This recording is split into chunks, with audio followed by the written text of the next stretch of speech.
మామ, మన ఇండియాలో బ్యాచిలర్స్, మాస్టర్స్ అయిపోయినాక నా ఫ్రెండ్స్‌లానే చాలామంది ఇండస్ట్రీలో తక్కువ పే స్కేల్‌కి జాయిన్ అయిపోతున్నారు. అలా కాకుండా సీఎస్ఆర్ ల్యాబ్స్, ఐఐటీస్, యూనివర్సిటీస్‌లో మీరు project associates, project assistants, JRF and SRF పొజిషన్స్‌లో మీరు వర్క్ చేసుకోవచ్చు. వీటి వల్ల మీకు బెనిఫిట్స్ ఏంటంటే ఫైనాన్షియల్ సపోర్ట్‌తో పాటు మంచి రీసెర్చ్ ఎక్స్‌పీరియన్స్ గెయిన్ చేసుకోవచ్చు. అంతేకాకుండా మీ పెర్ఫార్మెన్స్ బాగుండి మీరు పేపర్స్‌ని బాగా పబ్లిష్ చేస్తే మీరు అదే యూనివర్సిటీ లేదా అదే ల్యాబ్‌లో మీరు పీహెచ్‌డీ కూడా చేసుకోవచ్చు. మొత్తం మన ఇండియాలో 37 నేషనల్ ల్యాబొరేటరీస్ ఉన్నాయి.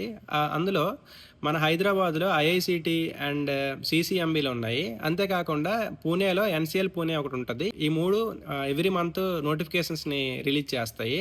అయితే వీటికి మీరు ఎలా అప్లై చేయాలంటే మీరు ఫర్ సపోజ్ ఐఐసీటీ కెరియర్స్ అని క్లిక్ చేస్తే ఫస్ట్ వెబ్సైట్ మీద క్లిక్ చేసిన తర్వాత ప్రాజెక్ట్ వేకెన్సీస్ మీద క్లిక్ చేసిన తర్వాత మీకు ఒక నోటిఫికేషన్ కనిపిస్తది. ఆ నోటిఫికేషన్ ఓపెన్ చేసిన తర్వాత మీకు మొత్తం ప్రాసెస్ అర్థమవుతది. ఏం చేయాలి? ఎలా అప్లై చేయాలి? ఎలా ఇంటర్వ్యూస్ డేట్స్ అన్నీ అందులో మెన్షన్ చేసి ఉంటది.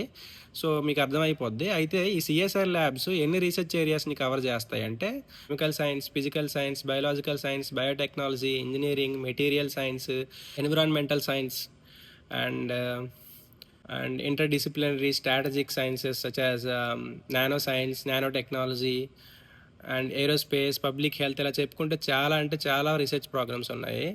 నువ్వు ఇంతవరకు నా వీడియో చూస్తున్నావంటే నీకు నా వీడియో నచ్చింది మామ. ప్లీజ్ ఫాలో కొట్టు. Thank you.